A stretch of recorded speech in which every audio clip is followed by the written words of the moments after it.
CVE-2025-55680 is a high-severity privilege escalation bug in the Windows Cloud Files mini-filter driver. It's a time-of-check to time-of-use race. Windows checks if a file path looks safe, but between the check and the actual use, an attacker can swap the target and trick the system into writing into protected locations. The result? A local low-privileged user can escalate to system on affected Windows 10, 11, and server builds.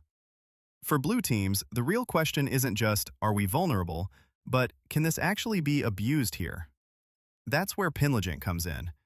Even when no public PoC exists yet, Penligent can analyze advisories like CVE-2025-55680, reason about the vulnerable code paths, and automatically generate a focused proof of concept inside a controlled lab workflow.